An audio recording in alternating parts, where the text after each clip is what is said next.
Bonjour et bienvenue sur Codable.tv avec François Jolin pour clore ce dossier en 3 parties sur comment l'innovation émerge sans état. Dans cette partie, on va se tourner vers le futur et on va s'interroger sur qu'est-ce que va provoquer comme révolution la superconductivité à température ambiante. C'est un petit pas pour la physique, mais un très grand pour l'humanité que je vais vous expliquer aujourd'hui.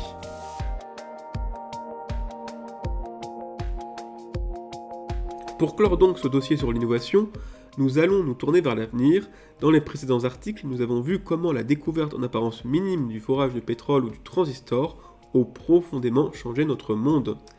Quelle serait la prochaine découverte d'envergure comme le pétrole et les semi-conducteurs ? Eh bien, il se pourrait bien que ça soit la superconductivité à température ambiante. Alors, nous avons déjà vu la conductivité d'un matériau dans la deuxième partie de ce dossier. Il s'agit de la capacité d'un matériau à résister au courant électrique. Les matériaux conducteurs comme l'or ou le cuivre laissent facilement passer le courant, alors que les matériaux isolants comme le caoutchouc bloquent le courant. Toute l'électronique tient sur les matériaux semi-conducteurs comme le silicium. Leur résistance est pilotable en jouant sur leurs propriétés physiques. Aujourd'hui, nous allons voir les superconducteurs, des matériaux sans la moindre résistance au courant. Ces matériaux existent déjà comme le niobium de titane, mais cette propriété intervient uniquement à la température de moins 263 degrés pour le niobium de titane. Quelle implication dans nos vies permettra un superconducteur à température ambiante ? Premièrement, le fait qu'un matériau n'a aucune perte de courant électrique permet un phénomène spectaculaire appelé la lévitation magnétique. Un train est en construction au Japon, le SC Maglev, pour remplacer les trains magnétiques par bobines. Mais encore une fois, il faut refroidir le matériau pour avoir la superconductivité. Un superconducteur à température ambiante permettra de généraliser les trains à sustentation magnétique. Un autre phénomène spectaculaire de la superconduction est l'apparition d'effets quantiques à notre échelle, telle la jonction de Josephson, alors que les effets quantiques sont plutôt réservés à l'échelle de l'atome. La généralisation des matériaux superconducteurs généralisera aussi les ordinateurs quantiques. Mais surtout, ce qui est important, c'est que même les bons conducteurs comme l'or ou le cuivre ont des pertes. Ces pertes engendrent de la chaleur par effet Joule, et dès lors que le courant qui circule dedans devient trop fort, le métal fond. Ce phénomène est utilisé dans l'industrie pour usiner, par exemple avec les EDM, ou les forges par induction. Cependant, il s'agit bien souvent d'une contrainte qui impose une limite de courant capable de transister dans un câble.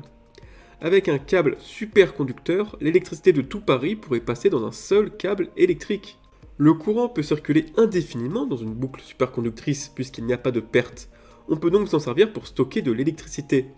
Je vous renvoie aux batteries SMES, qui sont des batteries marchant avec des bobines superconductrices, et qui sont les batteries électriques les plus performantes, les plus pilotables, avec le plus de capacité.